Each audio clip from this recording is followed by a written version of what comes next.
दोस्तों, कैसे अमेरिका का प्रेसिडेंट जो बाइडन हर फंक्शन में ही मुंह के बल गिर जाता है और किस तरह शहबाज शरीफ ने अपनी बोंगियों से पाकिस्तान की इज्जत का बेड़ा गर्क कर दिया और मोदी से तीर तो चला नहीं, हुकूमत क्या खाक चलाएगा। प्लस किस तरह फ्रांस के प्रेसिडेंट को इसी के फैन ने मुंह पर थप्पड़ मार दिया था। आज की इस वीडियो में मैं आपको फेमस लीडर्स के सबसे एम्बैरेसिंग मोमेंट्स दिखाऊंगा। तो शुरू करते हैं अपना काउंटडाउन। मैक्रोन। दोस्तों, जब भी कोई बड़ा आदमी किसी इलाके में विजिट करने के लिए जाता है तो लोग फूलों की हार लेकर इसका इस्तकबाल करते हैं। पर जब फ्रांस का प्रेसिडेंट मैक्रोन एक इलाके में विजिट करने के लिए गया तो लोगों ने इसे फूलों के हारों से नहला दिया। जो भी इससे मिलता था तो इसके गले में फूलों का हार डाल देता। और मजे की बात यह है कि इस शैम्पू ने भी हारों को उतारने की जहमत गवारा नहीं की और बिल्कुल कार्टून बनकर खड़ा हो गया। इसे देखकर तो ऐसा लग रहा था जैसे ये मुल्क का प्रेसिडेंट नहीं बल्कि कोई फुलन देवी है। सिर्फ इतना ही नहीं बल्कि एक दफा तो मैक्रोन अपने फैन से हाथ मिलाने के लिए जा रहा था तो इसके फैन ने ही इसके मुंह पर थप्पड़ दे मारा। और तो और इस बकरी पर चलते चलते लोग टमाटर भी फेंकना स्टार्ट कर देते हैं। किसी भी लीडर के लिए इससे एम्बैरेसिंग चीज दुनिया में और कोई नहीं हो सकती।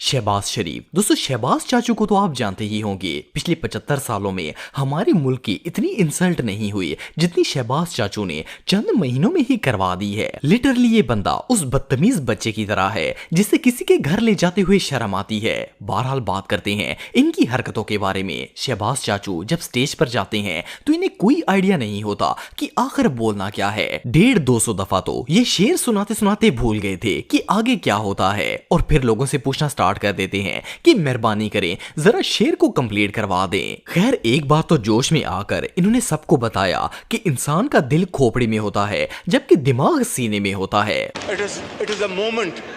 You must catch this moment with your conviction, with your heart and your mind. Plus अगर इंग्लिश की बात करें तो शेबू अंकल ने इंग्लिश में मीरा को भी पीछे छोड़ दिया है। ये ऐसी गुलाबी अंग्रेजी बोलते हैं कि गांव में रहने वाले दादाजी को भी इनकी बात समझ आ जाएगी।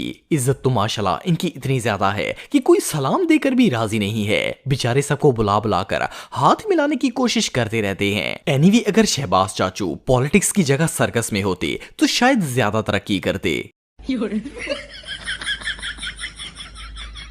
Hello, it's me. Your help to Pakistan will help these people. This country. I told you that this great human being, Sheikh Jalal, has spoken today language.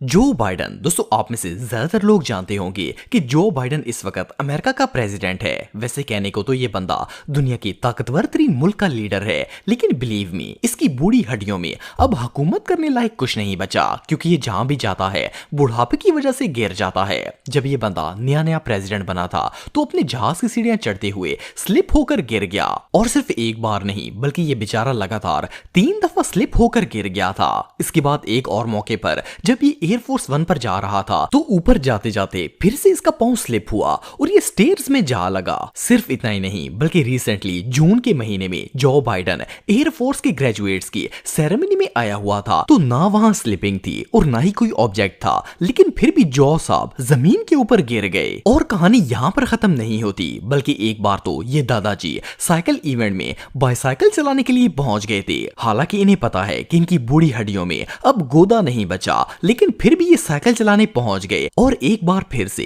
Embarrassment का सामना करते हुए साइकिल से गिरकर अपना गोड़ा छिलवा लिया। आपको बताता चलूं कि एक दफा तो प्रेसिडेंट साहब एक सेरेमनी के दौरान बैठे बैठे ही सो गए थे और खराटे मारना शुरू कर दिए। मुझे तो समझ नहीं आती कि इस एक्सपायर बंदे को अमेरिका का प्रेसिडेंट किसने बना दिया। आप इसके बारे में क्या कहना चाहेंगे कमेंट बॉक्स में मुझे जरूर बताइएगा।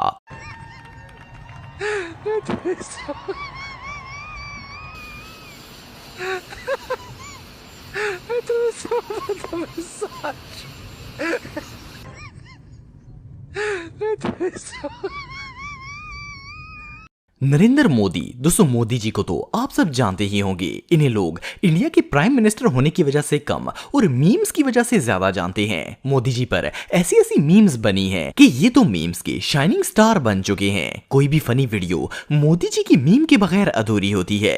इस सज्जन को क्या तकलीफ है भाई, क्या तकलीफ है इनको? लेकिन मीम से हटकर भी ये बंदा काफी एम्बेरसमेंट का सामना कर चुका है। रिसेंटली मोदी साहब रशिया के टूर पर गए हुए थे। एज प्रोटोकॉल मोदी चाचू के इस्तकबाल पर रशिया ने इंडिया का कौमी तराना बजाना शुरू कर दिया। लेकिन मोदी जी को घर जाने की कुछ ज्यादा ही जल्दी लगी हुई थी। ये तराने के दौरान ही मुंह उठाकर निकल पड़े। जिस तरह कोई बच्चा स्कूल की असेंबली से निकलता है तो टीचर उसे खींचकर लाइन में खड़ा कर दी है, इसी तरह रशिया के लीडर ने मोदी जी को बाजू से पकड़ा और लाकर सीधा खड़ा कर दिया। सिर्फ इतना ही नहीं बल्कि एक बार तो भारत के रावण को मारने के लिए जब इन्हें तीर कमान दिया गया तो टैलेंटेड मोदी जी से तीर भी नहीं चला, बल्कि लाख कोशिश के बावजूद जब तीर कमान से नहीं निकला तो मोदी चाचू ने तीर को हाथों से ही फेंक दिया। यार वैसे तो मोदी चाचू कोई गिरे हुए इंसान नहीं है, लेकिन एक बार सीढ़ियां चढ़ते चढ़ते इनका पांव स्लिप हो गया और इन्होंने अपना गोटा छिलवा लिया था। वाह क्या सीन है, वाह क्या सीन है। कितने तेजस्वी लोग हैं हमारे पास, कितने शानदार विचार रखते हैं जी। मजा नहीं आ रहा है। डोनाल्ड ट्रंप, दोस्तों ट्रंप दुनिया के सबसे फेमस लीडर्स में से एक है। वैसे तो ये अमेरिका का फॉर्मर प्रेसिडेंट था, लेकिन जब डोनाल्ड उर्फ डोनी चाचू प्रेसिडेंट बने तो इन्होंने लाइव कैमरे पर कई बोंगियां भी मारी और कई दफा खुआर भी हुए। ये जो वीडियो आप देख रहे हैं इसमें एक दफा डोनी चाचू जब प्लेन में जा रहे थे तो इन्होंने देखा कि एक आर्मी ऑफिसर की टोपी हवा से उड़कर नीचे गिरी हुई थी। डोनी ने ओवर स्मार्ट बनते हुए वो टोपी उठाई और इस सोल्जर को पहनाना शुरू कर दी। लेकिन मजे की बात यह है कि हवा इतनी तेज चल रही थी कि टोपी एक सेकंड भी सर पर नहीं टिकी और दोबारा उड़ गई। इवन जब ये टोपी उड़ रही थी तो डोनी चाचू का तरा निकल गया था। खैर फिर इनके साथ आए ऑफिसर ने समझाया कि ये टोपी ड्रामे आपकी बस की बात नहीं है और चुपचाप करके अपना काम करें। तब जाकर डोनी चाचू प्लेन पर चढ़ना स्टार्ट हुए। इसके अलावा इस वीडियो में जापान के एक पॉलिटिशियन डोनी से मिलने के लिए आए हुए थे। न्यूज रिपोर्ट्स में पिक्चर बनवाने के लिए जब ट्रंप ने इसका हाथ पकड़ा तो छोड़ने का नाम ही नहीं लिया। वो बेचारा अपना हाथ छुड़वाने की कोशिश कर रहा था, लेकिन डोनी चाचू ने तो तबलीगी जमात वालों की तरह इसे घेर कर हाथ काबू किया हुआ था। जब इस हवस के पुजारी ने 2 घंटे भी हाथ नहीं छोड़ा तो उस जापानी का मुंह देखने वाला था। सिर्फ इतना ही नहीं बल्कि एक दफा तो स्पीच देते देते ट्रंप साहब इतने प्यासे हो गए कि 2 बातें करके फिर